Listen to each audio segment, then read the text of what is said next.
बच्चों, मेरा नाम है मोहित और आपका स्वागत है हमारे यूट्यूब चैनल हिस्ट्री चैंपियन में।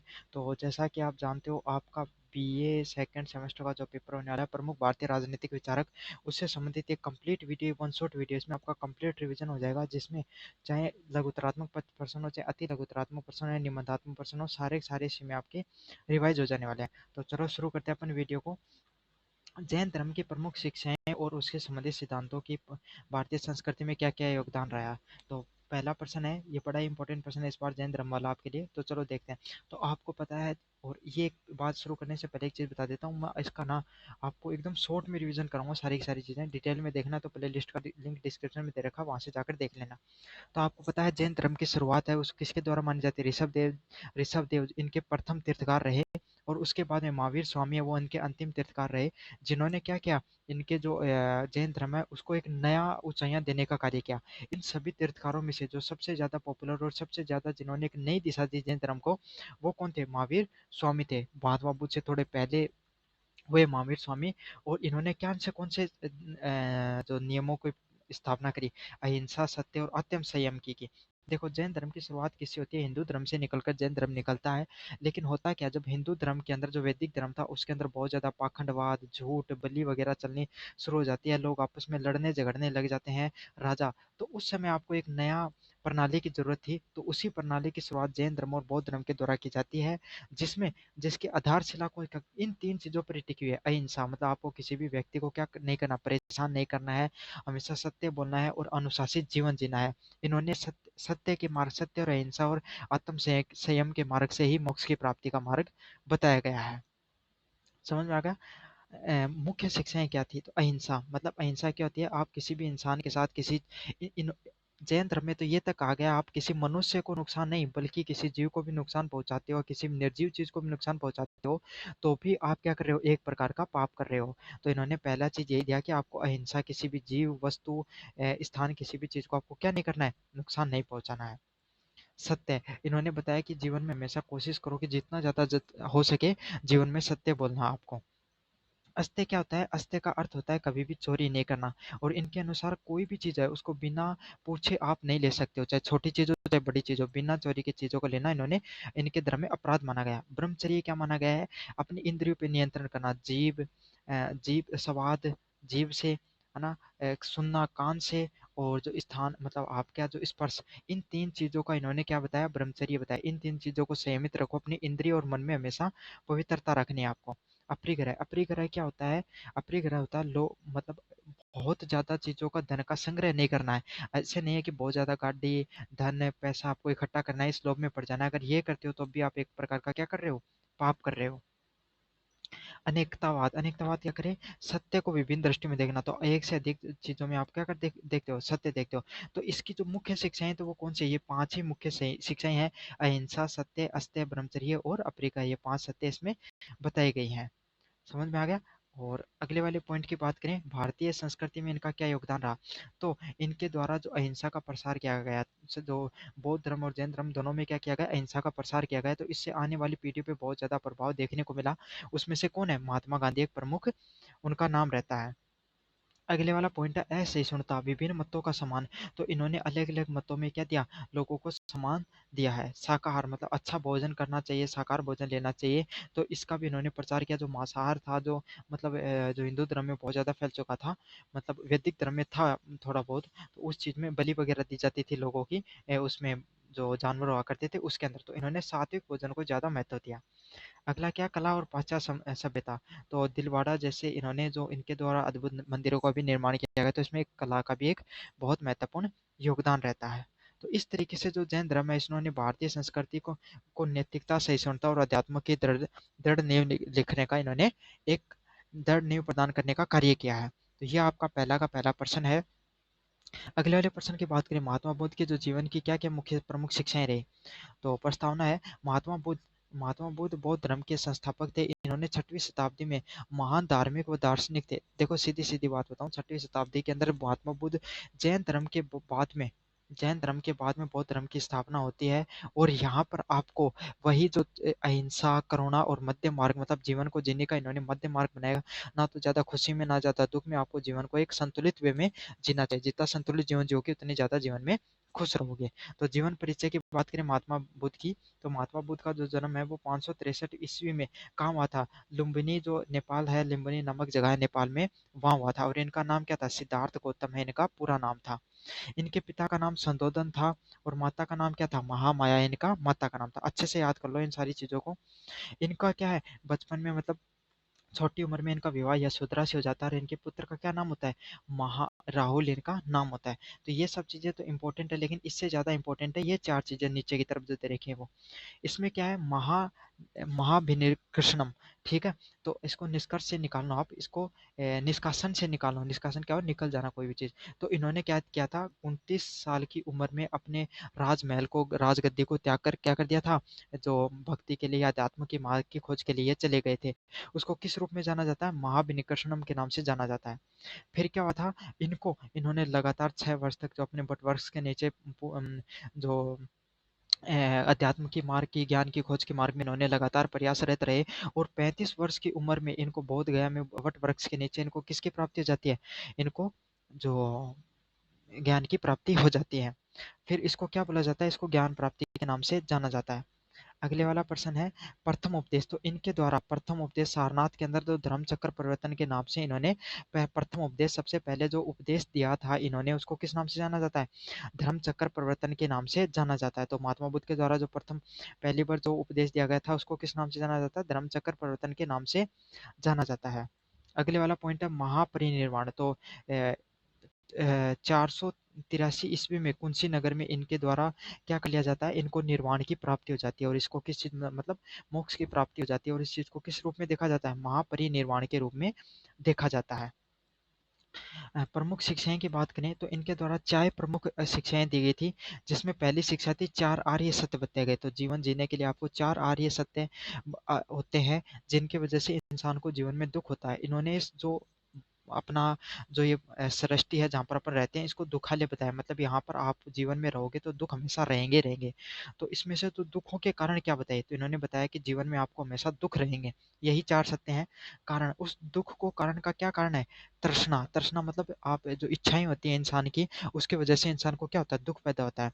निरोध। तो आपको क्या करना चाहिए? आपको अगर इस दुख से बचना है तो आपको क्या करना चाहिए? आपको जो इच्छाएं हैं उनको मार देना चाहिए। अच्छा, ऐसे तो है नहीं कि आप कहते ही इच्छाओं को मार दोगे। तो इच्छाओं को मारने के लिए आपको कौन सा मार्ग बताया इन्होंने? इन्होंने अष्टांगिक मार्ग बताया। इच्छाओं को खत्म करने के लिए इन्होंने एक अष्टांगिक मार्ग है, जैसे अपने योग बताया गया है, भक्ति मार्ग बताया गया है, इस तरीके से बौद्ध धर्म में अष्टांगिक मार्ग बताया गया आपको मोक्ष प्राप्ति के लिए। अब अपने बात करेंगे षष्टांगिक मार्ग क्या होता है। तो सम्यक दृष्टि से समाधि तक, मतलब सीधा सीधा बात है इसमें षष्टांगिक मार्ग में कि आपको संयम पूर्ण जीवन जीना चाहिए, संयम पूर्ण भोजन रखना चाहिए, संयम पूर्ण बोलना चाहिए, संयम पूर्ण सुनना चाहिए। मतलब संयमित जीवन आपको जीना चाहिए। इसको षष्टांगिक मार्ग के रूप में जाना जाता है। मध्यम वर्ग, मतलब इन्होंने जो आपका जो महात्मा बुद्ध है, इन्होंने क्या बताया था? जीवन जीने का एक मध्यम वर्ग होता है। ना तो आप बहुत अधिक कठोर तपस्या करो, ना ही कठोर विलासता में फंसो। मतलब जीवन जीना है तो आपको एक मध्यम वर्ग अपनाना हो। थोड़ा थोड़ा भोग विलासता भी करो, थोड़ा थोड़ा तपस्या भी करते रहो, तो आप जीवन में हमेशा खुश रहोगे। अगले वाला पॉइंट है अहिंसा और करुणा। तो सभी जीवों के प्रति आपको हमेशा दया रखनी चाहिए। अगर दया भाव रखोगे तो हमेशा क्या रहोगे? आप अहिंसा और करुणा से जुड़े रहोगे। निष्कर्ष की बात करें, महात्मा बुद्ध की शिक्षा ने मानवता को शांति व समानता व आत्मज्ञान का मार्ग दिखाया। तो महात्मा बुद्ध ने जो जो शिक्षाएं दी, इससे क्या हुआ? सभी लोगों को एक नया मार्ग दिखाया, जिसमें सभी लोगों को समानता और आत्मज्ञान को प्राप्ति के मार्ग के बारे में इन्होंने बताया। तो ये थे महात्मा बुद्ध से संबंधित जितनी भी शिक्षाएं हैं। मोस्ट इंपॉर्टेंट पर्सन है, इस बार देखने को मिल सकता है। अभी तक तो आया नहीं है पर्सन, लेकिन इस बार आने के पूरे चांसेस हैं। अगले वाले पर्सन की बात करें राज्य के कार्य क्षेत्र में। अच्छा, ये पीडीएफ है, ये टेलीग्राम पे मिल जाएगी। और अन्य प्रश्न देखना चाहते हो तो डिस्क्रिप्शन में मैंने लिंक दिया, वहां से जाकर देख लेना। राज्य के कार्य क्षेत्र में शुक्र के क्या क्या विचार रहे थे? प्रस्तावना की बात करें, सबसे पहले प्रस्तावना आएगी। प्राचीन भारत के प्रसिद्ध दार्शनिक थे कौन? शुक्राचार्य। तो इनके द्वारा शुक्र नीति का निर्माण किया गया। वहां पर क्या राजनीति और प्रशासन, राजनीति प्रशासन के विभिन्न सिद्धांत है उसको प्रस्तुत किया गया। मतलब शुक्र के द्वारा क्या किया गया? शुक्र के द्वारा जो अपन राज्य हुआ करता था, राज्य ने पहले राजा हुआ करते थे न, तो उनके द्वारा जो राज्य चलाया करता था, उस राज्य के बारे में उन्होंने क्या अलग अलग प्रकार के नियम दिए हैं। तो इन्होंने क्या क्या नियम दिए हैं? पहला नियम है जन कल्याण। मतलब इन्होंने राजा के बारे में बताया, राजा का प्रथम दायित्व यही होता है कि वो जनता के प्रति जन जनता है उसके प्रति क्या रहे, समर्पित रहे, अपना जीवन है, अपने जो सुख सुविधाएं उसको त्याग कर जनता के प्रति उसको समर्पित रहना होता है। 2 नंबर प्रश्न है कानून व्यवस्था। तो इनके द्वारा क्या न्यायपूर्ण इनको जो शुक्र के द्वारा नियम बनाया गया, कोई भी राज्य के चलने के लिए कानून बहुत ज़रूरी है। अगर हर व्यक्ति को न्याय मिलेगा, कानून से व्यवस्था चलती रहेगी, तो क्या रहेगा, हर व्यक्ति है वो समाज के अंदर खुश रहेगा आपकी व्यवस्था के अंदर। अगले वाला पॉइंट है आर्थिक कार्य। कृषि, व्यापार, सिंचाई और कर व्यवस्था के विकास के लिए इन्होंने क्या बताया, आर्थिक कार्य बताए, जिसमें क्या कि लोगों को पैसे कमाने के लिए भी कार्य करने होते हैं, जैसे कि कृषि हो गया, व्यापार हो गया, सिंचाई हो गया और कर व्यवस्था है उसका आपको बहुत अच्छे से निर्माण करना होता है। रक्षा की बात करें, बाहरी आक्रमण से रक्षा और सेना का संगठन करना। तो कोई भी राज्य को चलाने के लिए जो राजा होते हैं उसको क्या करना होता है, एक अपनी सेना का भी निर्माण करना होता है। अगर उसकी मजबूत सेना होगी तो क्या होगा, उस पे कोई बाहर से अटैक नहीं कर सकता। जैसे कि आपको एक उदाहरण दूँ, आज के समय अगर यूक्रेन था, यूक्रेन के पास क्या थे, परमाणु बम थे, लेकिन उसने क्या संधि के द्वारा उसको सोवियत संघ को या जिसमें रूस को सौंप दिए थे। अगर उसने वो अगर नहीं सौंपे होते तो क्या आज रूस पे उसे आक्रमण करने की हिम्मत करता? कभी नहीं करता। तो यही फ़र्क है, कोई आदमी जितना रक्षा के लिए जितनी उसकी सेना मजबूत होगी, उतना ही उसका राज्य भी मजबूत होगा। अगले वाला पॉइंट है शिक्षा व संस्कृति। तो जो शुक्र के द्वारा बताया गया, कोई भी राज्य है उसकी जो विद्यालय हो गई, कला हो गया और धर्म का संरक्षण करना जरूरी है। किसका मतलब, कोई भी राज्य में शिक्षा होना बहुत जरूरी है। अगर शिक्षा होगी, लोग शिक्षित होंगे, तो लोग हमेशा क्या रहेंगे, लोग हैं वो समझदार रहेंगे, और लोगों में एक नई ऊर्जा का हमेशा संचार होता रहेगा, और देश भी, जो राज्य है वो भी आगे बढ़ता रहेगा। तो कोई भी देश देख लो, एक अशिक्षित राज्य होगा, एक शिक्षित राज्य होगा, कौन ज़्यादा प्रगति करेगा, शिक्षित राज्य है वो ज़्यादा प्रगति करेगा। अच्छा, भारत पे अंग्रेजों ने क्यों राज किया, क्योंकि उनके पास शिक्षा थी, नई तकनीक थी, नए विचार थे, इसलिए तो वो भारत पे आकर राज कर ले गए, वरना थोड़ी कर पाते। तो ये शिक्षा भी बहुत ज़्यादा ज़रूरी होती है कोई भी राज्य को चलाने के लिए। आपदा प्रबंधन, कोई भी राज्य को चलाने के लिए अकाल, बाढ़ और महामारी से सहायता के लिए क्या, उस जो आपकी राज्य है उसके पास उन संसाधनों का होना भी बहुत ज़्यादा ज़रूरी होता है। अब बात करें मूल्यांकन के, शुक्र के विचार के अनुसार जो आधुनिक वेलफेयर स्टेट के सिद्धांत से मेल खाते हैं। मतलब अगर अपन मूल्यांकन करें जो शुक्र के राजनीतिक विचारों की, तो वो आज के समय में जो वेलफेयर स्टेट, मतलब ऐसा स्टेट जहाँ पर सभी लोगों को क्या है, समानता मिले, सभी लोगों को न्याय मिले, सभी लोगों को संसाधन मिले, उपयोग करने के लिए सभी लोग खुश रहें। तो इस प्रकार के स्टेट के सिद्धांत से, मतलब राज्य के सिद्धांत से उनके विचार है वो मेल खाते हैं। उनका दृष्टिकोण व्यवहारिक, लोक हितकारी और सर्वगुण विकास पे आधारित है। तो उनके द्वारा जो नियम बताए गए हैं वो कैसे हैं, लोक हितकारी है और सर्वगुण के विकास पर आधारित है। निष्कर्ष की बात करूं तो शंकराचार्य ने राज्य को केवल शक्ति का प्रतीक नहीं बल्कि जनसेवा और कल्याण के माध्यम से माना है। तो शुक्राचार्य ने क्या किया है, राज्य को केवल शक्ति का प्रतीक नहीं माना बल्कि जन कल्याण और जनसेवा और कल्याण का माध्यम माना। तो इन्होंने क्या कहा, राज्य सिर्फ ऐसा नहीं कि बहुत शक्तिशाली होना चाहिए, उसमें वो जनता है वो भी खुश होनी चाहिए और सभी लोगों का कल्याण भी होना चाहिए। तभी तो एक राज्य क्या माना जाएगा, एक संपूर्ण राज्य के रूप में उसको जाना जाएगा। तो मुझे उम्मीद है कि सारी की सारी चीज़ें समझ में आ रही होगी। हाँ, ये बात ज़रूर है कि मैं थोड़ी स्पीड से सारी सारी चीज़ों आपको रिवाइज करवाऊंगा। अगले वाले प्रश्न की तरफ बढ़े। महात्मा ज्योतिबाई फुले वास्तविक महात्मा और समाज क्रांतिकारी, समाज सुधारक थे। तो इसका पहला पॉइंट है, महात्मा ज्योतिबाई फुले है, उनके द्वारा 1827 से 1890 में भारत में के एक समाज सुधारक थे। तो महाराष्ट्र के अंदर महात्मा ज्योतिबाई फुले है, इनके द्वारा आपको पता है छुआछूत हो गया, मतलब जो गरीब, जो दलित वर्ग है उसके लिए जो छुआछूत की जो प्रक्रिया हुआ करती थी, लोग उनको छूते तक भी नहीं थे, उनके खिलाफ। और उस समय इनका सबसे बड़ा योगदान कहाँ रहा, स्त्री शिक्षा में इनका बहुत ज़्यादा योगदान रहा। इन्होंने महिलाओं की शिक्षा के लिए बहुत ही ज़्यादा प्रयास करे थे। वे दलित महिलाओं और वंचित वर्ग के हमेशा हितैषी रहे। तो इन्होंने क्या किया, जो दलित वर्ग की महिलाएं थी या दलित वर्ग के लोग थे, इनको लिए बहुत इन्होंने कार्य किए हैं। इनके मुख्य योगदान की बात करें तो 1848 में पुणे में कन्या पाठशाला की स्थापना करना, दलित व महिलाओं के लिए इन्होंने क्या किए थे, द्वार खोले थे। तो आपको पता है ज्योतिबाई फुले के द्वारा 1848 में पुणे में एक कन्या पाठशाला खोली थी, जिसका बहुत ही प्रखर विरोध भी हुआ था, क्योंकि उसमें महिलाओं को पढ़ना एक बहुत ही गैरकानूनी चीज़ माना जाता था। लेकिन इनके द्वारा प्रथम बार प्रयास किया गया कि महिलाओं को शिक्षा मिलनी चाहिए, और इसी के कारण आज जो महिलाएं पढ़ रही हैं वो इनके ही सबसे बड़ी योगदान है। अगले वाला पॉइंट है सत्य शोधक समाज का निर्माण करना। तो 1873 में इनके द्वारा स्थापना की गई जाति विरोधी आंदोलन है। ज- अब इन्होंने क्या किया, जातिगत आंदोलन को एक नई दिशा देने के लिए, जातिगत जो लोगों में भेदभाव होता है उसके लिए एक नए समाज की शुरुआत की। उसको किस समाज से जाना जाता है? सत्य शोधक समाज के नाम से जाना जाता है। और इस समाज की स्थापना को हुई 1873 में। इस समाज की स्थापना वो देखी जाती है।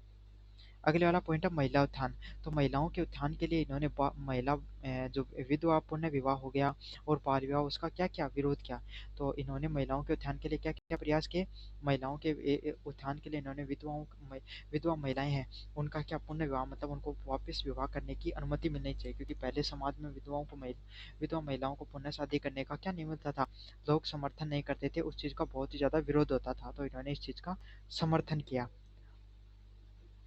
उन्मूलन। तो इन्होंने ब्राह्मणवाद, पाखंडवाद और वर्ण व्यवस्था की आलोचना की।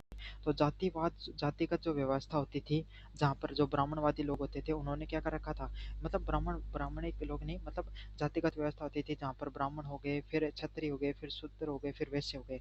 तो ये जो व्यवस्था थी, जातिगत व्यवस्था, ये वंशवाद के आधार पे थी, मतलब इंसान के कर्म के आधार पे उसकी जाति तय होनी चाहिए, ना कि उसकी वंश के आधार पे। तो ये वंशागत जो परंपरागत थी, इसमें लोग हैं वो क्या करते थे, जो वैश्य हुआ करते थे उनके समाज में कोई कदर नहीं थी, वो दलित थे, उनको समाज से बाहर रखा जाता था।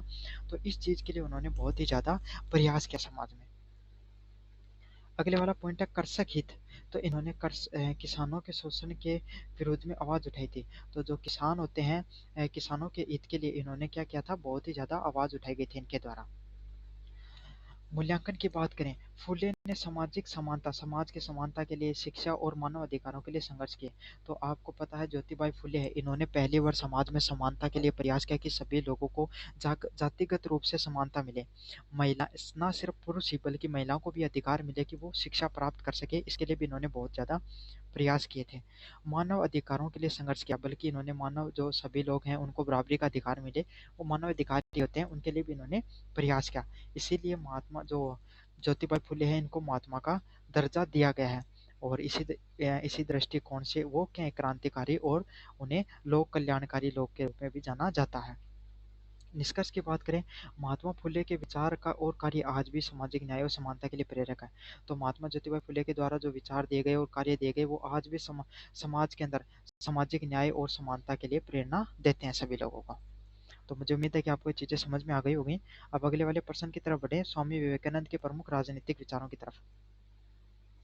अगले वाला प्रश्न है, स्वामी विवेकानंद ने 1863 से लेकर 1902 तक भारतीय पुनर्जागरण के अग्रदूत, महान संत और विचारक थे। तो आपको पता है स्वामी विवेकानंद है, इनका जन्म 1863 में होता है और इनकी मृत्यु 1902 में होती है। तो इस समय के ये भारतीय जो समाज के अंदर एक बहुत ही महान संत हुए और इन्होंने भारत की जो वैदिक सभ्यता है उसको पूरी दुनिया के सामने फैलाने का एक अग्रणी कार्य किया है। भारतीय संस्कृति, अध्यात्म और राष्ट्रीय पुनर्निर्माण में इनकी जो छवि है वो बहुत ही शानदार थी। तो देखो आपको पता है स्वामी विवेकानंद है, इस इनके द्वारा भारतीय जो संस्कृति है, अध्यात्म है और राष्ट्रीय पुनर्निर्माण, राष्ट्र को फिर से निर्माण करने का इनका बहुत ज़्यादा प्रयास रहा था। जो भारत जिस समय अंग्रेज पहले तो जो मुगल आक्रांताओं थे, मुस्लिम लोगों ने क्या कर दिया था, भारत पे आक्रमण करके हिंदुओं को या अपनी जो संस्कृति, वैदिक संस्कृति उसको नष्ट करने का कार्य किया। फिर अंग्रेज आ गई, उन्होंने ईसाई धर्म को प्रचार प्रसारित किया और अपनी जो संस्कृति है उसको बदलने का प्रयास किया।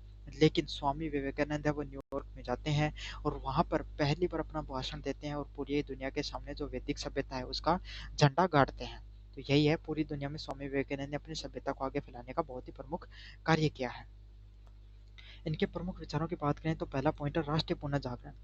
राष्ट्र की शक्ति और उसमें लोगों की नैतिकता और अध्यात्म और शारीरिक उन्नति में नहीं था। तो इन्होंने क्या कहा, राष्ट्र की जो शक्ति है, राष्ट्र में जो मजबूती है वो किस चीज में है, लोगों की नैतिकता, मतलब सभी लोग हैं वो समानता के साथ रहें, आध्यात्मिक तरीके से रहें और शारीरिक रूप से रहें। मतलब इन्होंने क्या बताया कि कोई भी राष्ट्र है उसकी उन्नति कब हो सकती है, जब सभी लोग अनुशासन से कार्य करें, पूजा पाठ या थोड़ा अध्यात्म में भी रहें और शारीरिक रूप से अपने देश के प्रति समर्पित रहें, तभी क्या रहेगा, एक राष्ट्र की उन्नति रहेगी। तो इसी तरीके से इनके विचार, इन्होंने राष्ट्र को पुनः जागरण देने का कार्य किया।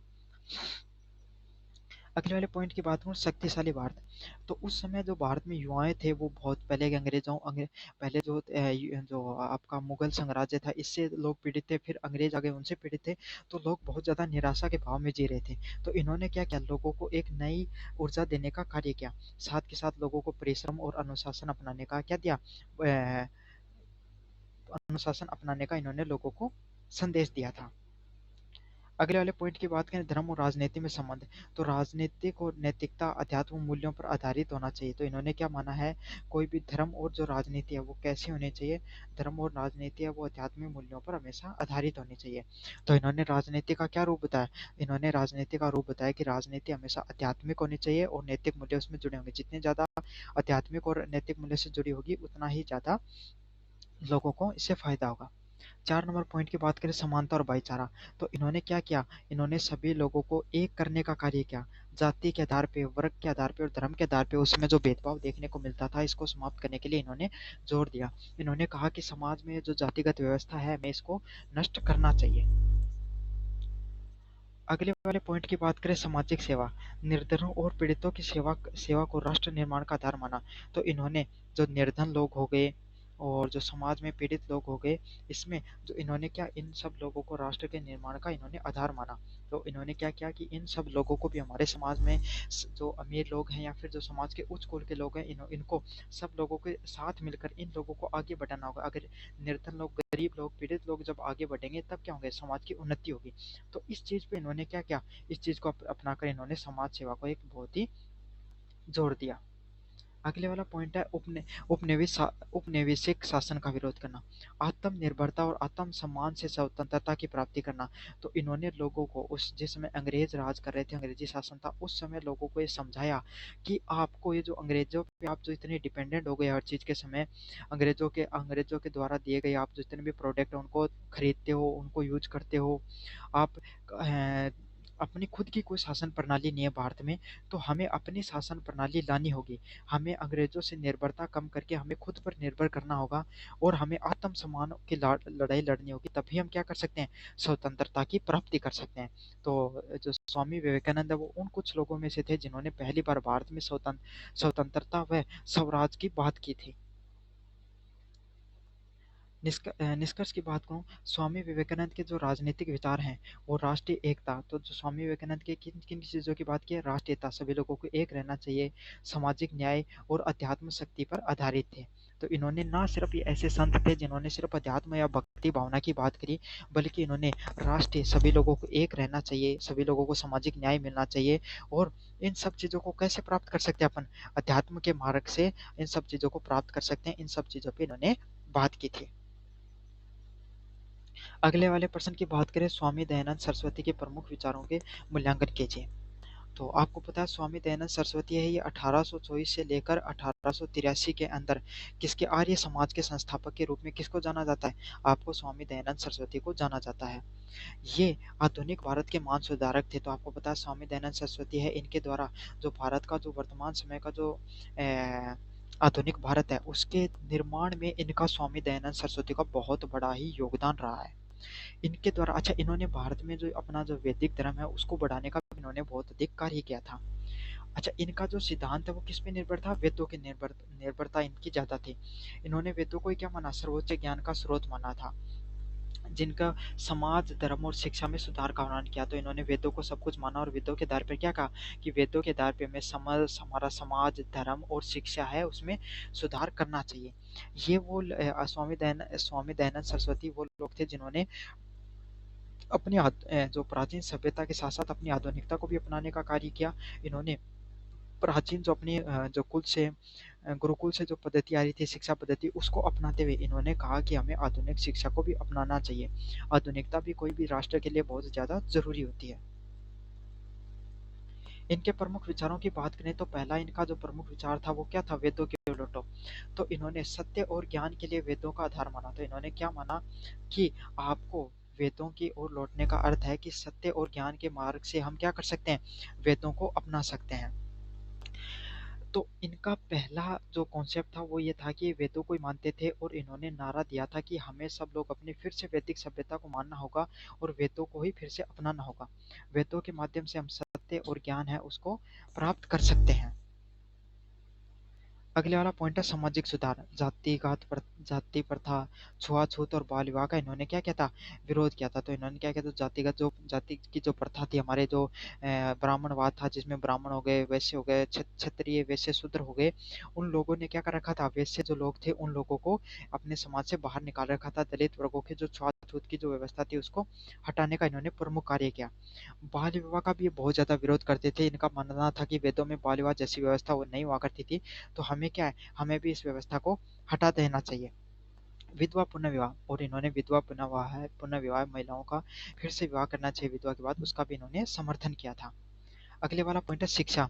स्त्री और पुरुष दोनों के समान शिक्षा के पक्ष में थे। तो जो आपका है ए, स्वामी दयानंद सरस्वती है, ये शिक्षा के मामले में स्त्री व पुरुष दोनों को शिक्षा देने में विश्वास रखते थे कि महिलाओं को भी शिक्षा देनी चाहिए और पुरुषों को भी शिक्षा देनी चाहिए। धर्म सुधार की बात करें तो जो स्वामी दयानंद सरस्वती हैं, ये मूर्ति पूजा, अंधविश्वास और पाखंड के एकदम प्रखर विरोधी थे। तो इनके द्वारा क्या हुआ करता था, स्वामी दयानंद सरस्वती ये मूर्ति पूजा में बिल्कुल भी विश्वास नहीं करते थे। इनका मानना था कि वेदों के अंदर मूर्ति पूजा जैसी व्यवस्था बिल्कुल लागू नहीं की गई है, तो हमें भी इस चीज को खत्म कर देना चाहिए। साथ ही साथ अंधविश्वास और पाखंडवाद का भी ये विरोध करते थे। अगले वाले पॉइंट की बात करूं, स्वराज की बात, तो स्वराज का क्या, राष्ट्र की स्वतंत्रता और आत्मनिर्भरता का समर्थन। तो इनके द्वारा क्या किया जाता था, इनके द्वारा राष्ट्र है उसकी स्वतंत्रता और आत्मनिर्भर का इन्होंने क्या किया था, समर्थन किया था। सत्यार्थ प्रकाश, तो इनके द्वारा जो अपने विचारों को संकलन के लिए इन्होंने एक नए जो ग्रंथ है, एक अपनी नई किताब लॉन्च की थी, उसका क्या नाम है, सत्यार्थ प्रकाश उनका नाम है। मूल्यांकन करें इनके विचारों की, तो स्वामी दयानंद सरस्वती ने भारतीय समाज में तार्किक सोच, शिक्षा व समानता का संदेश दिया। तो स्वामी दयानंद सरस्वती ने भारतीय समाज में पहली बार जो आधुनिक शिक्षा को अपनाने का कार्य किया और तर्कपूर्ण बातें करते थे। इन्होंने मूर्ति पूजा का क्या एकदम प्रखर विरोध किया और लोगों को समझाया कि हमें कैसे तार्किक जीवन या आधुनिक जो विज्ञान है, अंग्रेजी भाषा, उसको भी अपनाना चाहिए। तथा सभी लोगों को समान रहने का मतलब जो छुआछूत है उसको दूर करके सभी लोगों को सामाजिक समानता मिलनी चाहिए। यद्यपि उनके कुछ विचार समय की सीमाओं में बंधे थे, लेकिन उनके कुछ विचार हैं वो समय की सीमाओं में बंधे हुए थे, लेकिन उनके कुछ विचार हैं मतलब उस, देखो कोई भी व्यक्ति होता है उस समय की में जैसी विचारधारा चल रही होती है उस हिसाब से सोचता है। आज के समय सरकारी नौकरी का ट्रेंड है तो सभी लोग सरकारी नौकरी के बारे में सोचते हैं, लेकिन क्या सरकारी नौकरी के आज से 5-10 साल बाद में उतनी वैल्यू रहेगी, बिल्कुल भी नहीं रहेगी। तो यही है, हर इंसान उस समय की विचारधाराओं से, सीमाओं से बंधा होता था, वो भी बंधे हुए थे। पर उनके द्वारा जो सुधारवादी दृष्टिकोण दिए गए थे वो बहुत ही क्रांतिकारी और प्रगतिशाली थे। तो उन्होंने जो लोगों को पहली बार समझाया कि समाज के अंदर हमें नई शिक्षा प्रणाली को अपनाना चाहिए, स्वराज को अपनाना चाहिए, हिंदू धर्म और वैदिक धर्म को फिर से एक नया पुनः जागरण करने का इन्होंने कार्य किया था। वेदों की ओर लौटो इनके द्वारा नेता दिया जो एक नारा दिया गया था, जिसमें क्या था, जो लोग पहले मुस्लिम ईसाई धर्म को अपना चुके थे उनको फिर से एक कार्यक्रम के द्वारा हिंदू धर्म अपनाने का इन्होंने कार्यक्रम रखा था। ये कुछ इनके प्रमुख पॉइंट रहे थे। निष्कर्ष की बात करें तो स्वामी दयानंद सरस्वती ने भारत के सामाजिक, धार्मिक व राष्ट्रीय पुनः जागरण की नींव रखी थी। तो आपके सामने जो स्वामी दयानंद सरस्वती है, इन्होंने भारत का जो सामाजिक, धार्मिक और जो राष्ट्रीय जो पुनः जागरण का जो आंदोलन था उसकी एक नई नींव रखी थी। लोगों को पहली बार ये समझाया कि हम लोग भी स्वतंत्र हो सकते हैं और आधुनिकता को अपना सकते हैं। अगले वाले प्रश्न की तरफ बढ़ें। भारतीय राजनीतिक चिंतन में गोखले का क्या योगदान रहा, आपको इस पे टिप्पणी करनी है। तो गोपाल कृष्ण गोखले है, वो आपको बताया 1866 से लेकर 1915 के बीच में जो भारतीय राष्ट्रीय कांग्रेस थे उसके उदारवादी नेता थे। तो उदारवादी नेता वो होते थे जो अंग्रेजों के साथ मतलब बातचीत, मतलब थोड़ी जो उम्र में ज्यादा बड़ा बुढ़ा आदमी जैसे कि एकदम शांतिपूर्ण कोई काम करने को प्रयास करें। तो यही है कि थोड़ा बुढ़ा आदमी था जो कि एकदम शांति से कोई काम कराया करता, वही उदारवादी नेता था जो प्यार मोहब्बत से अंग्रेजा ने समझा बुझा के बुढ़ा उन कह के अरे मान जागो रे यहाँ का आदमी है। बहुत ही प्रमुख राजनीतिक विचारक थे। इन्होंने संवैधानिक सुधार, शिक्षा प्रसार और कर्मिक सुधारों के माध्यम से स्वतंत्रता का कार्य किया। तो इनके प्रमुख कार्य क्या थे, इन्होंने संविधान को सुधारने का, जो हमारी संवैधानिक परंपरा जो देखते हो भारत का संविधान, उसको धीरे धीरे लागू करने का अंग्रेजों से मांग रखते थे। अंग्रेज उसको लागू करते थे, तो वही चीजें जो अंग्रेजों के द्वारा नियम बनाए गए वही आज भारत के संविधान में भी है। तो वो उन सब चीजों की जो रूपरेखा किनके द्वारा तैयार की गई थी, गोपाल कृष्ण गोखले, उनका भी बहुत बड़ा योगदान रहा था। शिक्षा का प्रचार प्रसार करना तथा धीरे धीरे सुधारों के माध्यम से इन्होंने क्या किया था, भारतीय स्वतंत्रता आंदोलन में इनको प्रमुख योगदान रहा था। मुख्य योगदान की बात करें, उदारवादी राजनीति, तो इनके द्वारा कैसी राजनीति की जाती थी, संवैधानिक मार्गों मतलब लोगों के साथ जो अंग्रेज थे उनको क्या ज्ञापन देकर, अंग्रेजों को साथ मीटिंग करके, अंग्रेजों को समझा कर क्या इन्होंने लोग के माध्यम से हम भारत को स्वतंत्रता प्राप्ति की बात करते थे। अगले वाला पॉइंट है विधायी मार्ग। इंपीरियल लेजिस्लेटिव काउंसिल के सदस्य के रूप में शिक्षा शिक्षा कर सुधार और प्रशासनिक पारदर्शिता पर जोर दिया। तो ये क्या करते थे, इन्होंने इंपीरियल लेजिस्लेटिव काउंसिल बनाई जिसमें क्या करते थे, ये शिक्षा को सुधार, भारत में शिक्षा को सुधारने का कार्य किया। जो कर है, कर प्रणाली को धीरे धीरे, भारत में अंग्रेजी ने इतना ज्यादा कर लगा दिया था, उस कर प्रणाली को इन्हें सुधार पे जोर दिया। तथा जो भारत में जो प्रशासनिक व्यवस्था थी उस पर पारदर्शिता लाने का इन्होंने क्या किया, बहुत ही ज्यादा कार्य किए, इनके द्वारा कार्य प्रयास किए गए। 3 नंबर प्रश्न है शिक्षा प्रसार। सर्वेंट्स ऑफ इंडियन सोसाइटी की स्थापना की गई, तो इनके द्वारा कौन से जो संस्था उसकी स्थापना की गई, सर्वेंट्स ऑफ द इंडियन नामक सोसाइटी उसकी स्थापना की गई, जिससे जिससे कि राष्ट्रीय शिक्षा और जनसेवा उसको इन्होंने बढ़ावा दिया गया। तो servants of the India society नामक जो संस्था थी उसकी इन्होंने स्थापना की और उसके माध्यम से जो इन्होंने शिक्षा और जनसेवा है उसको बढ़ावा देने का भी कार्य किया। 4 नंबर पॉइंट की बोले बात करें समाज सुधार, तो इन्होंने जाति प्रथा व सामाजिक असमानता का विरोध किया। तो इनके द्वारा भी जो जातिगत असमानताएं थी, जाति प्रथा थी, उसको इन्होंने क्या जो सामाजिक असमानताएं थी उनको इन्होंने उनका प्रखर रूप से विरोध किया। अगले वाला पॉइंट है युवाओं का प्रेरणा, तो गांधी जी सहित अनेक नेताओं के इन्होंने के राजनीतिक मार्गदर्शक थे। तो इन्होंने जो गांधी जी है और अनेक नेता थे, तो गांधी जी के तो गुरु भी माने जाते हैं। गोपाल कृष्ण गोखले वो क्या गांधी जी के गुरु थे, तो जो नए नए युवा आते थे उनको एक नया मार्गदर्शन देने का भी इन्होंने कार्य किया था। तो इसमें जो सबसे 3 पॉइंट बड़े इंपॉर्टेंट है, उदारवादी वाला, विधायक वाला और शिक्षा प्रसार वाला पॉइंट बहुत ज्यादा इंपॉर्टेंट है।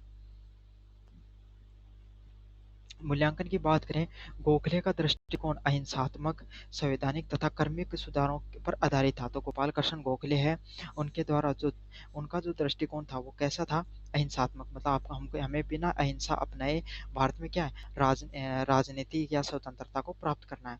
तथा संविधान में जो कार्मिक सुधार है, तो संविधान में कार्मिक सुधार मतलब धीरे धीरे सुधार के माध्यम से भारत में स्वतंत्रता प्राप्ति की ये बात किया करते थे।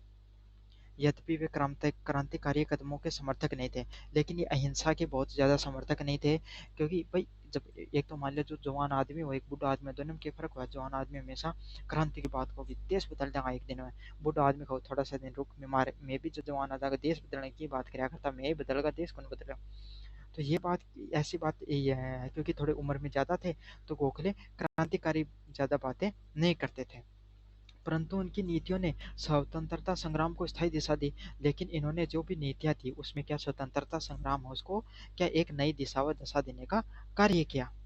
निष्कर्ष की बात करें, गोखले ने भारतीय राजनीति में नैतिकता, तर्क और सेवा की भावना को स्थापित कर स्थायी योगदान दिया। तो इनके द्वारा जो गोखले है इनके द्वारा भारतीय जो राजनीतिक व्यवस्था है उसमें नैतिकता, तर्क और जो सेवा उसकी भावना को एक नया दिशा देने का इन्होंने कार्य किया। तो यह आपके सामने मुख्य पॉइंट है।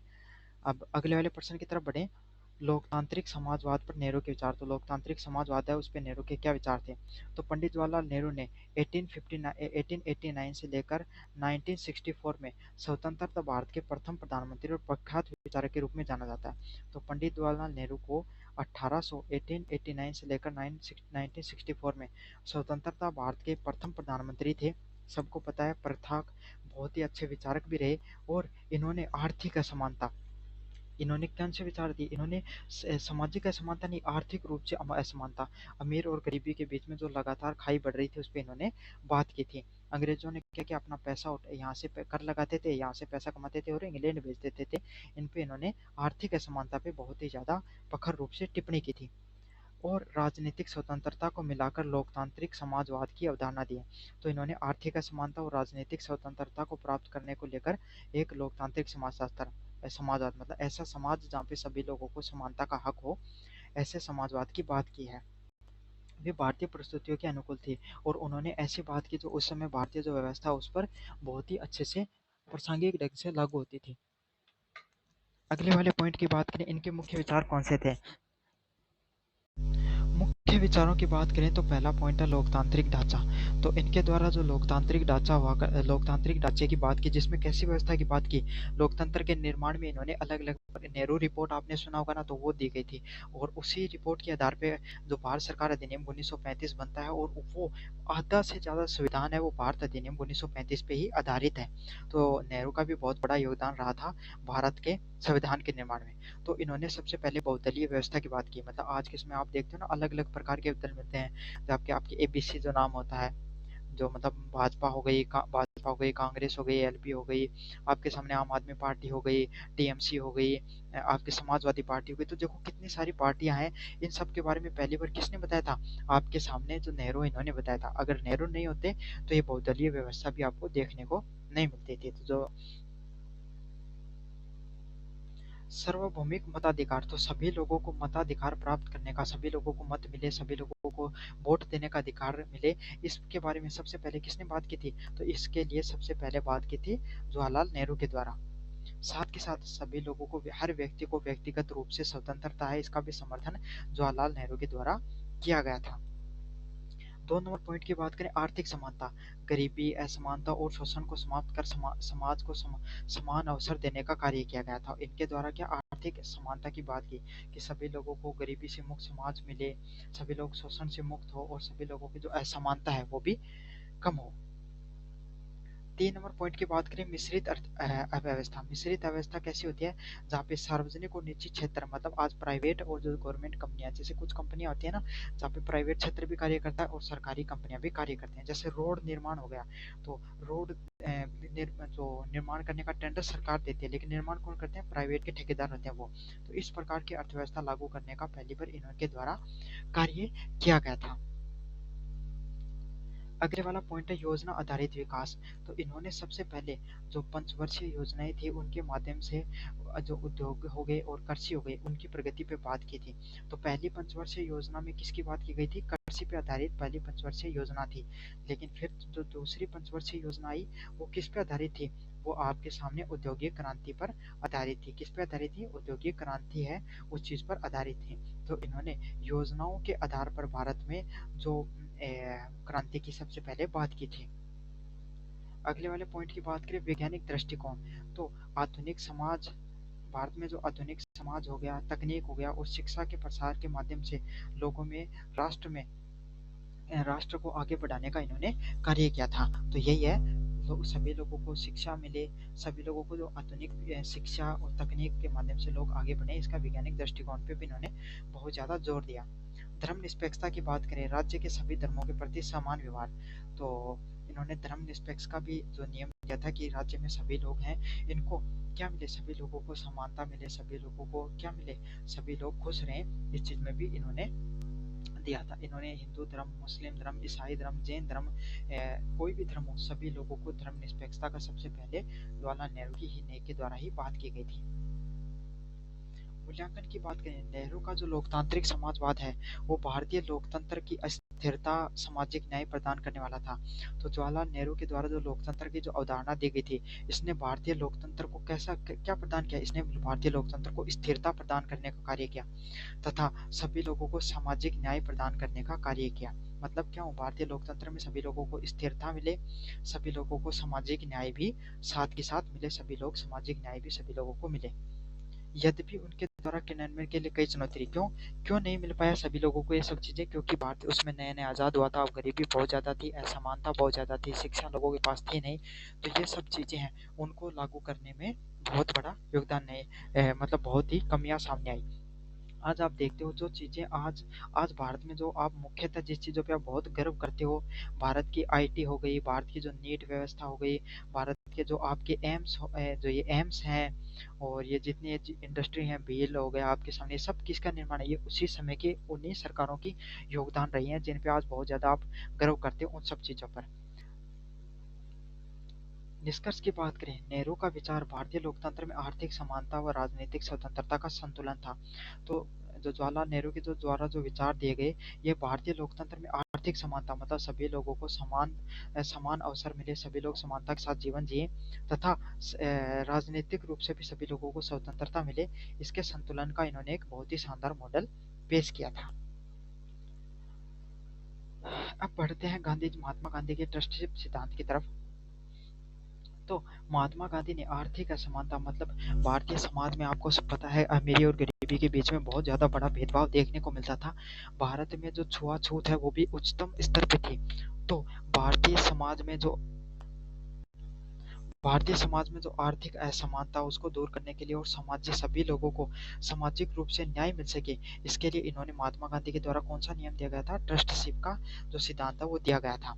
और इस सिद्धांत के आधार पर उन्होंने ये कहा था कि धनवान व्यक्ति अपनी संपत्ति को समाज को मानद समझकर उसके कल्याण में प्रयोग किया। तो इनके द्वारा जो ट्रस्टशिप का सिद्धांत दिया गया था ना, इससे इसी के लिए तो थोड़े दिन पहले मतलब इनकी अवधारणा थी। सोचो कोई एक आदमी आपके समाज में जिसके पास कितना रुपए, 1 करोड़ रुपए है, और एक आपके पास एक गांव में ऐसा व्यक्ति है जो बहुत ज्यादा गरीब है। तो इनका क्या मानना था, वो व्यक्ति अपने 5-10 लाख रुपए अगर उस व्यक्ति को दे दे या फिर ऐसे समाज कल्याण के कार्य करवा दे, सड़क का निर्माण करा दे, गरीब लोगों के जो बेटियां उनको विवाह करवाने का कार्य करा दे, भवन निर्माण का कार्य करवा दे, तो उस व्यक्ति को इतना फर्क पड़ेगा नहीं, लेकिन उन लोगों का कल्याण हो जाएगा। तो यही है, जो धनवान लोग हैं वो अपना कुछ पैसा समाज कल्याण के लिए भेंट करते हैं। इसी सिद्धांत को ट्रस्टशिप का सिद्धांत के रूप में जाना जाता है। मुझे उम्मीद है कि आपको समझ में आ गया होगा। मुख्य विचार की बात करें, धन का सामाजिक दायित्व है। तो संपत्ति व्यक्तिगत स्वामित्व में हो सकती है, लेकिन उसका उपयोग समाज हित में होना चाहिए। तो महात्मा गांधी ने क्या माना कि जो संपत्ति है वो आदमी खुद कमाता है, उसका व्यक्तिगत धन है, उसके व्यक्तिगत संपत्ति है, लेकिन अगर इंसान चाहे तो उसका उपयोग किसके लिए, दूसरे लोगों की प्रगति के लिए भी कर सकता है, समाज हित के लिए भी उस चीज का उपयोग में हो सकती है। अगले वाला पॉइंट है स्वेच्छा पर आधारित। राज्य के बलपूर्वक अधिग्रहण की जगह नैतिक प्रेरणा से संपत्ति का उपयोग पे इन्होंने ज्यादा जोर दिया। तो इन्होंने स्वेच्छा के आधार पर समाज है उसको खुद के आधार पे, मतलब सभी लोगों पर ये नियम नहीं लागू किया, भाई कोई व्यक्ति है उसको जबरदस्ती उसकी संपत्ति नहीं छीननी है सरकार के द्वारा नियम बनाकर, बल्कि अगर वो व्यक्ति चाहे तो अपनी इच्छा से उस पैसे को दान कर सकता है। तो सीधी सीधी बात है, ट्रस्टशिप का अर्थ दान करना, समझ में आ गई। तो दान करने का जो सिद्धांत है वो महात्मा गांधी के द्वारा एक मतलब बहुत ही एक नए मुद्दे के रूप में उसको उठाया था कि सामाजिक रूप से उसको उपयोग में ले सकते अपन। वृक्ष सहयोग। तो वृक्ष सहयोग का क्या अर्थ है कि इस जो ये सिद्धांत है ट्रस्टशिप के सिद्धांत का क्या फायदा होगा, जो पूंजीपति लोग हैं और जो श्रमिक लोग हैं उनके बीच में क्या होगा, एक बहुत ही एक अच्छे मधुर संबंध बनेंगे। क्यों, पूंजीपति लोग वो भी थोड़ा थोड़ा पैसा अपना बांटना शुरू कर देंगे। तो इससे क्या है, जो श्रमिक वर्ग उनके अंदर ईर्ष्या की भावना जागृत नहीं होगी कि मेहनत तो हम करते हैं लेकिन फायदा कौन उठा रहे हैं, पूंजीपति लोग हैं, ये फायदा उठा रहे हैं। साथ ही साथ नए सहयोग और संघर्ष की भावना भी नहीं ज्यादा देखने को मिलेगी। 4 नंबर पॉइंट की बात करें, न्यूनतम आवश्यकताओं की पूर्ति। तो प्रत्येक व्यक्ति को सम्मानपूर्ण जीवन जीने हेतु संसाधन उपयोग होने चाहिए। तो इनके द्वारा जो पॉइंट दिया गया था कि हर व्यक्ति है उसको अपने जीवन में अच्छा व सम्मान पूर्वक जीवन जीने के लिए क्या उसके लिए हर व्यक्ति को संसाधन उपयोग होना चाहिए। तो इस चीज से क्या हो जाएगा, अगर इंसान अपना चीजें ध्यान कर देते हैं तो हर व्यक्ति को संसाधन उपलब्ध हो जाएंगे। जैसे मान लो कोई आदमी गाड़ी चलाना चाहता है, उसके पास नहीं है, तो एक व्यक्ति है जिसके पास थोड़ी गाड़ी पुरानी हो गई है, उसके कोई काम की नहीं रही, और उसने उस व्यक्ति को दे दी जिसको क्या जरूरत थी, मतलब उसको व्यापार में जरूरत थी, तो वो क्या हुआ, उसकी भी इच्छा पूरी हो गई, उसके भी जो संसाधन उसको भी मिल गया, और उस व्यक्ति के वो काम की नहीं थी, वो ऐसे ही उसको कचरे में डाल रखा था। तो ये ट्रस्टशिप के सिद्धांत है, ऐसा होता नहीं आज के समय समाज में। अगला क्या, अहिंसा और नैतिकता। तो इन्होंने आर्थिक व्यवस्थाओं में नैतिकता के सिद्धांत पालन किया। तो इन्होंने क्या माना कि पैसे में आर्थिक व्यवस्थाएं होती हैं, इसमें भी आपको नैतिकता व संस्कारों का उपयोग में लेना चाहिए, लेकिन ऐसा समाज में आज के समय तो होना बहुत मुश्किल है, इसलिए गांधी हैं वो काफी लोगों को बुरे भी लगते हैं। मूल्यांकन की बात करें, यह सिद्धांत पूंजीवादी और समाजवाद के बीच में संतुलन का मार्ग है। तो इन्होंने जो महात्मा गांधी है, इन्होंने पूंजीवादी मतलब पैसे वाले लोग हैं और समाजवादी जो सामाजिक समाज को आगे बढ़ाने वाले लोग हैं, उनके बीच में संतुलन का मार्ग बताया था कि लेकिन व्यवहारिक रूप से इसकी सफलता व्यक्तियों की नैतिकता पर निर्भर करती है। लेकिन ये चीज किस पर निर्भर करती है, इंसान के व्यक्तिगत फैसले पर निर्भर करती है कि इंसान व्यक्तिगत रूप से किस प्रकार का फैसला ले ताकि वो सफल हो जाए। निष्कर्ष की बात करें, गांधी जी का जो ट्रस्टशिप का जो सिद्धांत है वो आर्थिक न्याय और सामाजिक समरसता की ओर एक नैतिकता प्रदान करने का कार्य करता है। तो महात्मा गांधी के द्वारा जो ट्रस्टशिप का सिद्धांत दिया गया था, इसने क्या बताया था, इसने आर्थिक न्याय की मतलब सभी लोगों को समान रूप से न्याय मिले इस चीज की बात की थी, तथा सामाजिक समसरता मतलब सभी लोगों को सामाजिक रूप से समानता मिले, इसकी एक नैतिकता के रूप में संसाधन की बात की। मतलब सीधी सीधी बात है, इन्होंने एक ऐसा सिद्धांत दिया जिस सभी लोग क्या है समाज में खुश रह सके, ना तो ज्यादा गरीबों के पास मतलब जो अमीर और गरीब के बीच में आज खाई देखते हैं ना, अमीर और अमीर होता जा रहा है और गरीब और गरीब होता जा रहा है, वो खाई एकदम इससे क्या रहती है, एकदम संतुलित रहती है, लेकिन ये नियम अच्छे से लागू नहीं हो पाए।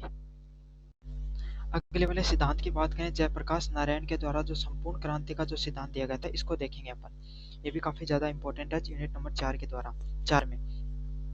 तो पहला पॉइंट है, जयप्रकाश नारायण के द्वारा भारतीय जो 1902 से लेकर 1979 के बीच में भारतीय राजनीति के सबसे प्रमुख राजनेताओं थे। इन्होंने 1970 के दशक में जो देश में भ्रष्ट राजनीति थी और जो आर्थिक असमानता व सामाजिक न्याय के रूप में इन्होंने संपूर्ण क्रांति के रूप में जाना जाता है।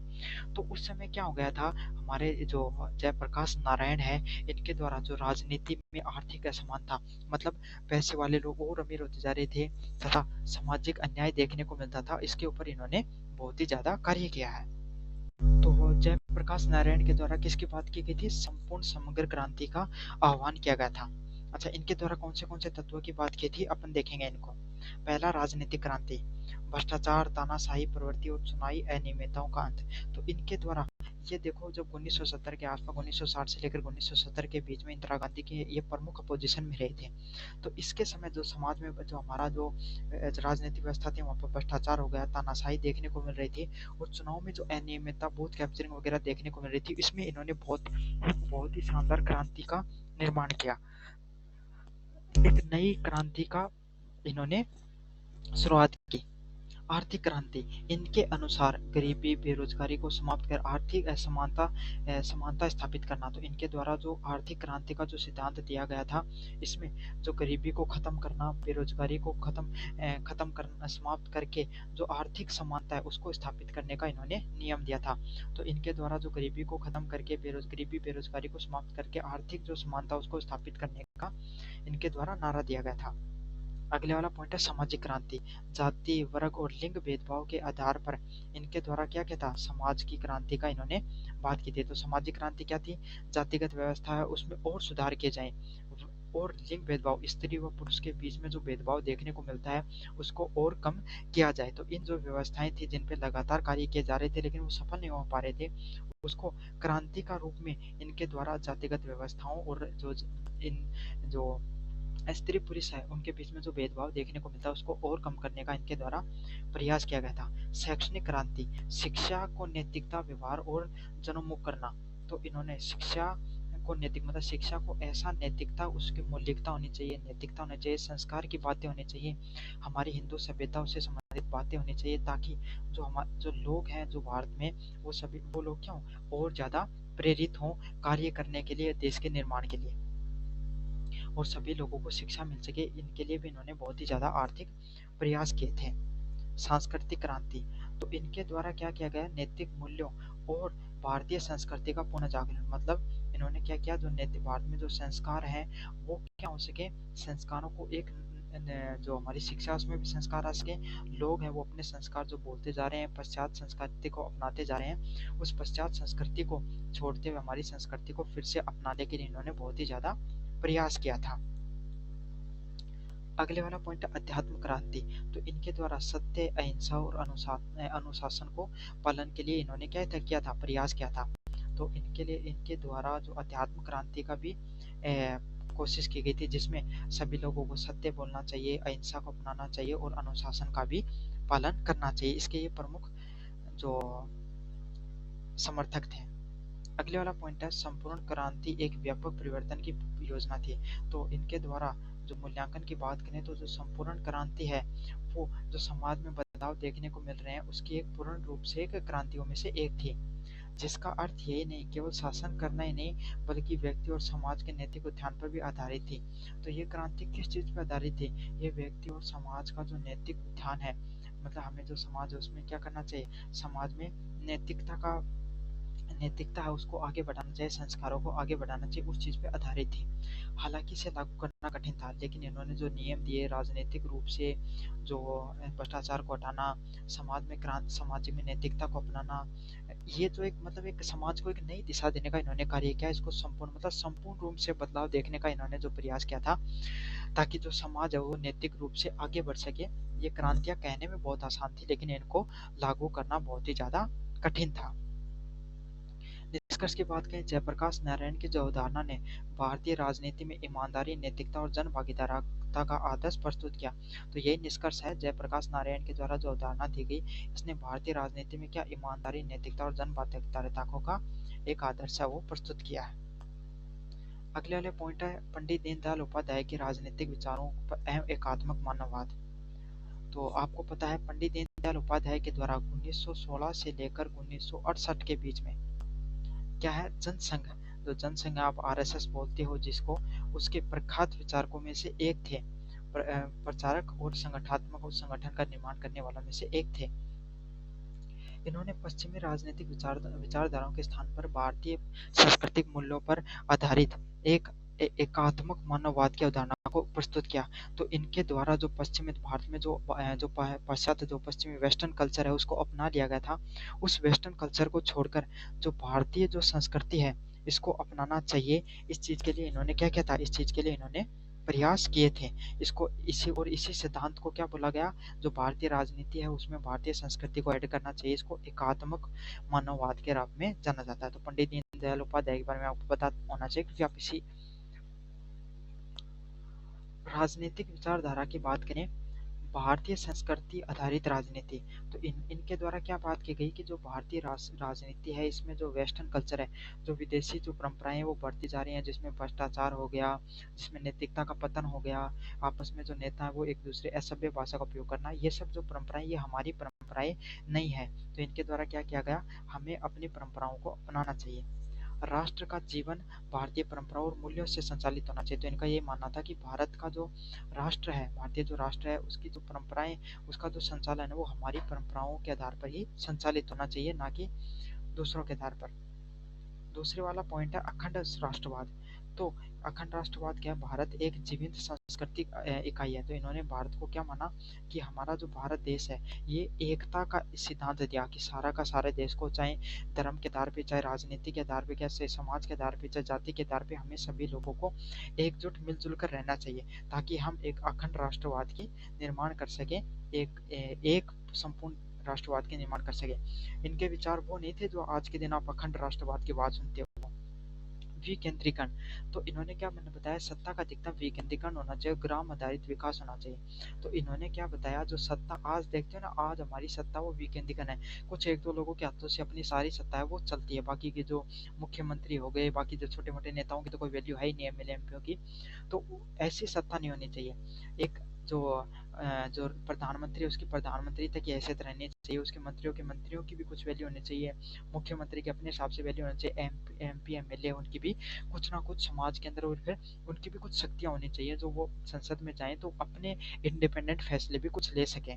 लेकिन आज के समय तो ऐसा कुछ है नहीं, मंत्री सिर्फ अपनी रील बनाने में बिजी रहते हैं ज्यादातर। समानता और आत्म केंद्रितता, तो समाज में अवसरों की समानता और स्वदेशी पर बल देना। तो इन्होंने सभी लोगों को समानता का अवसर मिले, इस चीज पे बल दिया, तो इसको क्या कहा जाता है, समानता के अवसर के रूप में जाना जाता है। और आत्म केंद्रितता का क्या अर्थ क्या होता है, कि स्वदेशी पालन, मतलब हम अपने अपने देश पे ज्यादा निर्भर रहे, ना कि विदेशी पर। तो इन्होंने आत्मनिर्भरता का भी सिद्धांत दिया था। एकात्म मानववाद की बात करें तो इसमें इन्होंने समग्र दृष्टिकोण, मतलब व्यक्ति, समाज और प्रकृति का संतुलित विकास के बारे में इनके द्वारा बातचीत किया गया था। समग्र दृष्टिकोण की बात, तो व्यक्ति हो गया, समाज हो गया और प्रकृति का हमें क्या एक संतुलित विकास के रूप में इन्होंने बात किया था। अगले वाला शरीर, मन और बुद्धि और आत्मा, तो इन्होंने चारों को संतुलित पोषण पे बल दिया। तो इन्होंने क्या किया, इंसान का मन हो गया, शरीर हो गया, बुद्धि और आत्मा, अगर चारों एक साथ मिलकर कार्य करते हैं तो उस व्यक्ति का बहुत ही ज्यादा विकास है वो होता है। अगले वाला पॉइंट है आर्थिक विकास के उद्देश्य। तो इन्होंने विकास के लिए केवल भौतिक मार्ग ही नहीं बताया, बल्कि नैतिकता और अध्यात्म मार्ग की उन्नति के बारे में भी बताया है। सामाजिक सामंजस्य की बात करें तो इन्होंने वर्ग संघर्ष के स्थान पर सहयोग और समसरता का भाव अपनाने की बात की थी। तो इन्होंने सामाजिक समसरता की बात करें तो इन्होंने वर्ग संघर्ष मतलब आपस में लड़ाई नहीं करके एक दूसरे का सहयोग करके हमारे समाज को आगे बढ़ाने का इन्होंने सिद्धांत दिया है। निष्कर्ष की बात करें, पंडित दीनदयाल उपाध्याय के द्वारा एकात्म मानववाद भारतीय राजनीति, संस्कृति और नैतिकता के सर्वांगीण विकास का एक बहुत ही शानदार आपका जो सिद्धांतों में से एक है।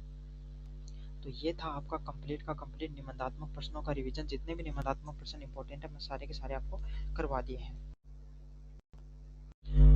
अब अगले वाले प्रश्नों की तरफ बढ़े। वेरी शॉर्ट टाइप क्वेश्चंस देखेंगे अपन। तो शुरुआत करते हैं बुद्ध धर्म से। भगवान बुद्ध का जन्म कहाँ पर हुआ था? तो लुम्बिनी नामक जगह है, वहां पर भगवान बुद्ध का जन्म हुआ था। अगले वाले प्रश्न की तरफ बढ़े। बुद्ध का ज्ञान कहाँ से प्राप्त हुआ था? तो भगवान बुद्ध है, उनको ज्ञान कहाँ से प्राप्त हुआ था?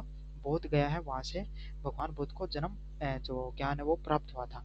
यूनिट नंबर जो प्रश्न नंबर 3 की बात करें, बौद्ध धर्म के संस्थापक कौन किसको माना जाता है? तो गौतम बुद्ध है या सिद्धार्थ है, उनको जो बौद्ध धर्म उनके संस्थापक के रूप में जाना जाता है। अगले वाला प्रश्न है, जैन धर्म के अंतिम तीर्थकार कौन थे? तो महावीर स्वामी है, वो जैन धर्म के अंतिम तीर्थकार के रूप में उनको जाना जाता है। 5 नंबर प्रश्न की बात करें, महावीर स्वामी का जन्म कहाँ पे हुआ था?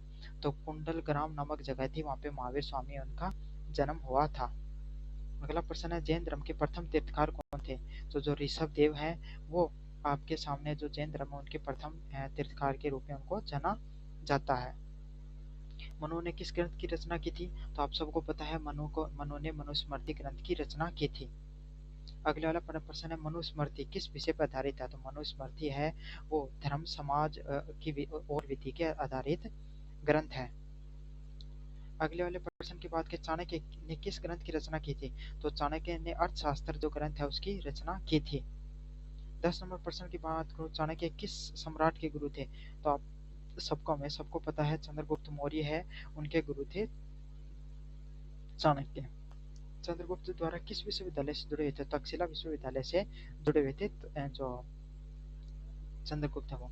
तो शुक्राचार्य किसके गुरु थे? असुरों के गुरु के रूप में शुक्राचार्य को जाना जाता है। 13 नंबर प्रश्न के बाद, शुक्राचार्य किस विद्या में निपुण थे? मर्त संजीवनी विद्या है उसके अंतर्गत में वो निपुण थे। शुक्र नीति किसके द्वारा लिखी गई? तो शुक्राचार्य के द्वारा शुक्र नीति उसको लिखा गया है। अगले वाले प्रश्न की बात, अहिंसा किस धर्म का मूल सिद्धांत है? तो आप सबको पता है जैन धर्म का मूल सिद्धांत कौन सा है? अहिंसा है। बौद्ध धर्म की बात करें तो ये लुम्बिनी वाला हो गया है।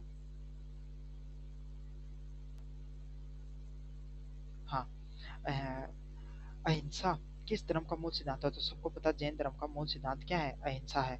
अगले वाले प्रश्न की बात करें, गौतम बुद्ध कौन थे और उनका क्या संदेश था? तो महात्मा गौतम बुद्ध वो आपके संस्थापक रहे हैं, किसके?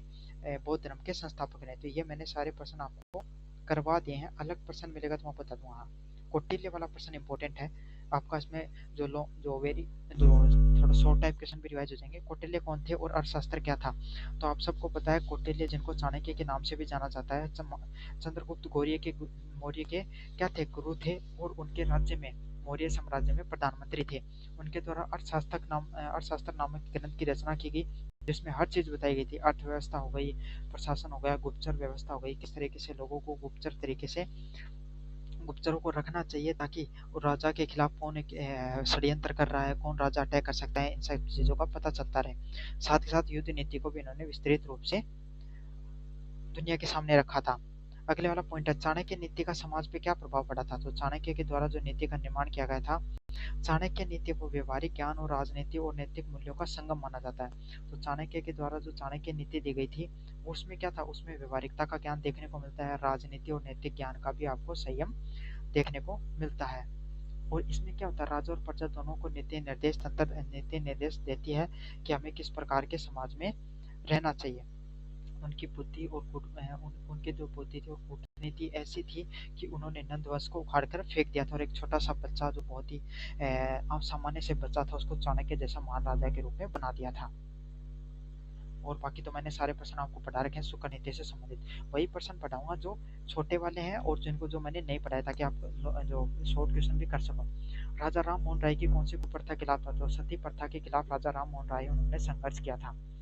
अगला पॉइंट है, राजा राम मोहन राय द्वारा स्थापित संस्था कौन सी है? तो ब्रह्म समाज है वो राजा राम मोहन राय द्वारा स्थापित संस्था के रूप में जाना जाता है। अगले वाला प्रश्न है, स्वामी दयानंद सरस्वती ने किस संस्था की स्थापना की थी? तो आर्य समाज है उसकी स्थापना किसके द्वारा की गई थी? स्वामी दयानंद सरस्वती है उसके द्वारा स्थापना की गई थी। स्वामी दयानंद सरस्वती का सबसे प्रसिद्ध नारा क्या था? वेदों की ओर लौटो, यह स्वामी दयानंद सरस्वती के द्वारा प्रसिद्ध नारा दिया गया था। ज्योतिबाई फुले ने किसके उत्थान के लिए काम किया था? महिलाओं और शूद्रों के उत्थान के लिए ज्योतिबाई फुले के द्वारा प्रमुख रूप से कार्य किया गया था। अगला प्रश्न है, ज्योतिबाई फुले द्वारा स्थापित विद्यालय किसके लिए थे? तो ज्योतिबाई फुले उनके द्वारा जो स्थापित जो विद्यालय थी वो बालिकाओं के लिए स्थापित की गई थी। सातवां प्रश्न की बात करूं, महात्मा गांधी का असली नाम क्या था? तो महात्मा गांधी का असली नाम था मोहनदास करमचंद गांधी।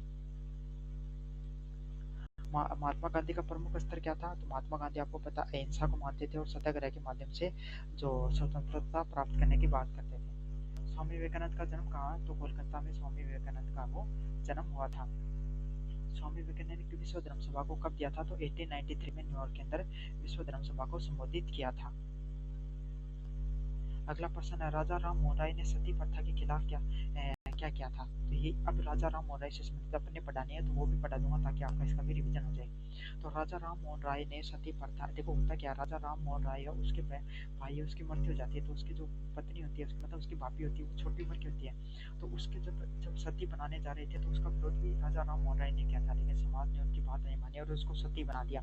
तो इस चीज से वो बहुत ज्यादा दुखी होते हैं और उसके बाद में उन्होंने सती प्रथा के विरोध में कार्य शुरू किया था। तो इसी के लिए उन्होंने क्या इसको अहमान में बताया कि भाई कोई भी लड़की है वो क्यों अपनी मृत्यु प्राप्त करे, अगर उसका पति खत्म हो जाए तो उसका भी जीवन का कुछ अधिकार होते हैं। उन्होंने समाज के दुष्परिणाम बताए और सरकार पे दबाव बनाया, जिससे 1829 में लॉर्ड विलियम बेंटिक के द्वारा क्या कर दिया गया, सती प्रथा को प्रतिबंधित कर दिया गया था। अगले वाला पॉइंट है, ब्रह्म समाज की स्थापना का क्या उद्देश्य था? तो राजा राम मोहन राय के द्वारा 1828 में ब्रह्म समाज की स्थापना की गई और इसका उद्देश्य क्या था? इसका उद्देश्य था एक ईश्वर, मतलब सिर्फ एक ईश्वर को मानते थे ये भी, मूर्ति पूजा का विरोध करना तथा समाज में जैसी बुराइयां हैं, सती प्रथा, बाल विवाह और अंधविश्वास जैसी जो प्रथाएं कुप्रथाएं उनका विरोध करना। तो राजा राम मोहन राय के द्वारा जो 1828 में ब्रह्म समाज की स्थापना की गई थी, इसका मुख्य उद्देश्य ये था कि एक ईश्वर है उसकी मानना। स्वामी दयानंद सरस्वती से संबंधित ये मैंने करा दिया है। स्वामी ये सारे प्रश्न मैंने करा रखे हैं। सत्यशोधन, महात्मा गांधी के द्वारा जीवन दर्शन क्या था ये पढ़ लो। महात्मा गांधी का जीवन दर्शन क्या था? तो महात्मा गांधी का जीवन दर्शन किससे संबंधित था, मतलब जीवन के ऊपर जीने का इन्होंने जो नियम बताए थे वो किस पे थे? सभी लोगों को सत्य बोलना चाहिए, अहिंसा का पालन करना चाहिए और आत्मबल मतलब अपने शाम को जीवन को जीना चाहिए। इन्होंने सत्याग्रह को हथियार बनाते हुए ब्रिटिश शासन के खिलाफ क्या किया था? संघर्ष की भावना को दिखाया था। इन्होंने स्वदेशी, छुआछूत और ग्रामीण स्वराज जैसे विचारों को आगे बढ़ाने के लिए इन्होंने बहुत ज्यादा प्रयास किए थे। 9 नंबर प्रश्न की बात करूं, गांधी जी ने कौन कौन से आंदोलन चलाए गए महात्मा गांधी के द्वारा था? तो महात्मा गांधी ने चंपारण सत्याग्रह, खेड़ा व असहयोग आंदोलन जैसे आंदोलन चलाए, जिसमें भारत छोड़ो आंदोलन भी सबसे प्रमुख आंदोलनों में से एक था। तो बाकी सारे के सारे प्रश्न मैंने आपको करा दिया है। हाँ, राजा ये प्रश्न कर लो, राजा राम मोहन राय को आधुनिक भारत का जनक क्यों कहा जाता है? तो राजा राम मोहन राय ने धार्मिक, सामाजिक और शैक्षणिक जो सुधार है उसकी नींव रखी थी। तो आप सबको पता है राजा राम मोहन राय के द्वारा जो आधुनिक भारत है उसको जनक इसलिए कहा जाता है क्योंकि इन्होंने धार्मिक, सामाजिक और शैक्षणिक सुधारों की क्या नींव रखी थी। इन्होंने तर्क और विज्ञान को अपनाया, तो इन्होंने जो नई तकनीक थी, नई शिक्षा थी उसको अपनाने कार्य किया, सती प्रथा का अंत किया और शिक्षा, स्त्री शिक्षा उसको बढ़ावा देने का कार्य किया, इसलिए इनको आधुनिक भारत का जनक के रूप में जाना जाता है। 3 नंबर यूनिट की बात करें, गोपाल कृष्ण गोखले किस विचारधारा से जुड़े थे? तो गोपाल कृष्ण गोखले है वो उदारवादी विचारधारा से जुड़े हुए थे। अगले वाला प्रश्न, गोखले द्वारा स्थापित संस्था का क्या नाम है? तो गोपाल कृष्ण गोखले के द्वारा जो संस्था स्थापित की गई थी उसका क्या नाम था? सर्वेंट्स ऑफ सोसाइटी के नाम से उस संस्था को जाना जाता है।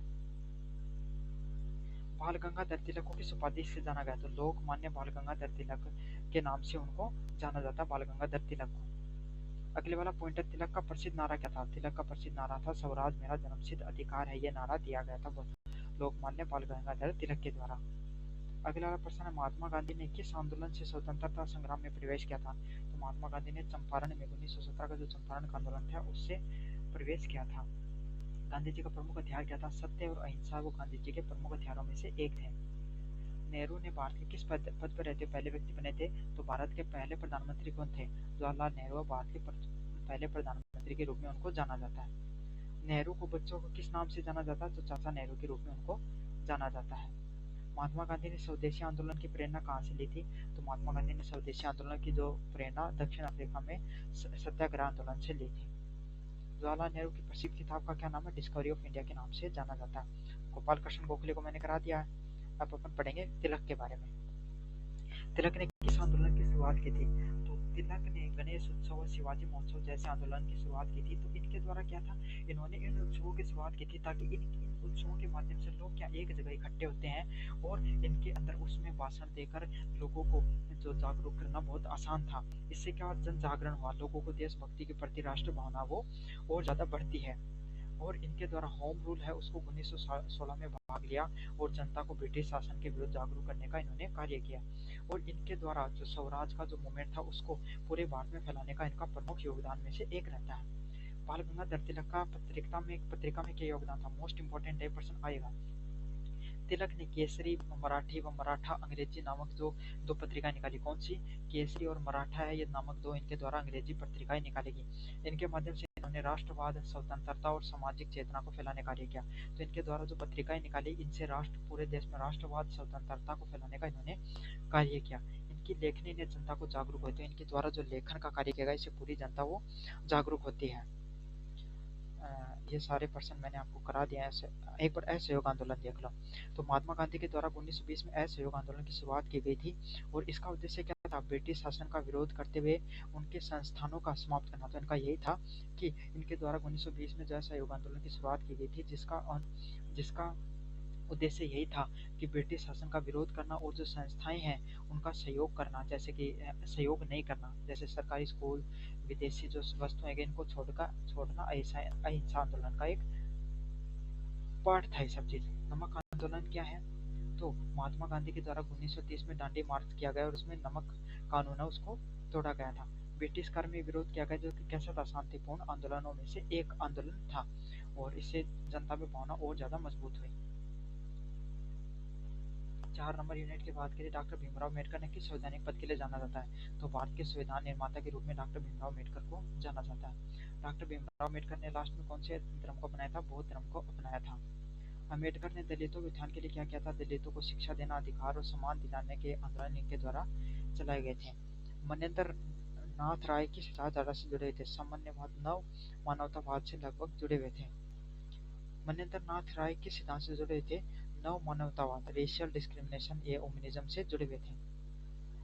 जयप्रकाश नारायण किस आंदोलन से जुड़े हुए थे? संपूर्ण क्रांति है 1974 में उससे जुड़े हुए थे। जयप्रकाश नारायण को लोगों को किस नाम से पुकारते हैं? लोक नायक के रूप में जयप्रकाश नारायण को जाना जाता है।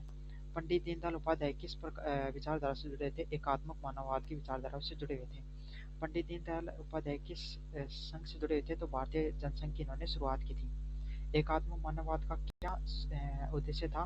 समाज, संस्कृति और अर्थव्यवस्था को संतुलित द्वारा समग्र विकास करना।